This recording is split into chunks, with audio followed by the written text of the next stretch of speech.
Howdy, Sully from Tiger Bricks here, and this week I bought another minifigure.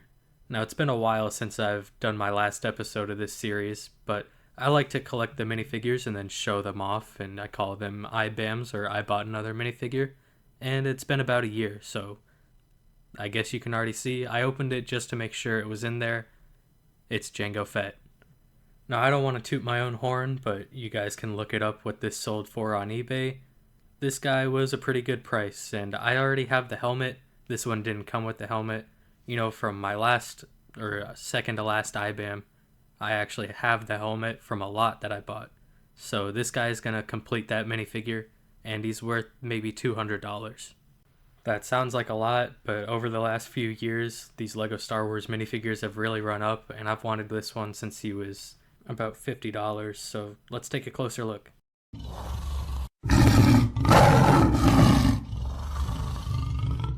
So finally, this Jango Fett without his helmet can get his helmet. I put this piece in a plastic protector because it's probably the most expensive piece in my collection, at least in this condition. This is a very good piece. I paid about $12 for the lot that this thing came in, and I'd say it's probably worth about $80 to $100. This thing isn't scratched, it's just in really good condition, but unfortunately the printing is a little off, and that's a very common error with a lot of these Jango Fett helmets, and also the Boba Fett helmets of the early 2000s. Anyways, if you're a LEGO Star Wars fan, you probably know that the Jango Fett Slave 1, the UCS version, was released this year. This Jango Fett came in the only other Jango Fett Slave 1, and it was released in 2002, so this guy is about 23 years old, and he's just as old as me, so it's kind of crazy.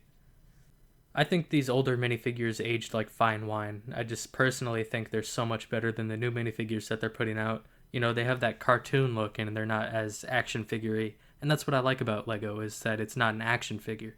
You know, if I wanted super accuracy and detailed prints and a cloth pauldron, maybe I'd get an action figure, but this is just what I like about LEGO.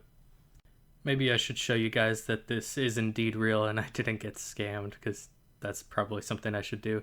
As you see, when you take the head off, it says LEGO. Give me just a second. Yeah, so right there you can really clearly see that it says LEGO. The print looks good to me. It's a little more metallic than I expected, but I've never actually personally handled one of these. The wear looks pretty authentic, so I'd say this is a genuine piece. It is, however, cracked, and that's how I bought it. The jetpack actually covers it up, so I'm completely fine with that. And I just like how the minifigure looks, and it was a pretty good deal, so I can't even complain about it. I also love this balaclava head where you can't see his face. It's awesome. Thank you guys for watching. Let me know what you think in the comments, and if you enjoyed, make sure to leave a like or consider subscribing, as that's always appreciated. See ya.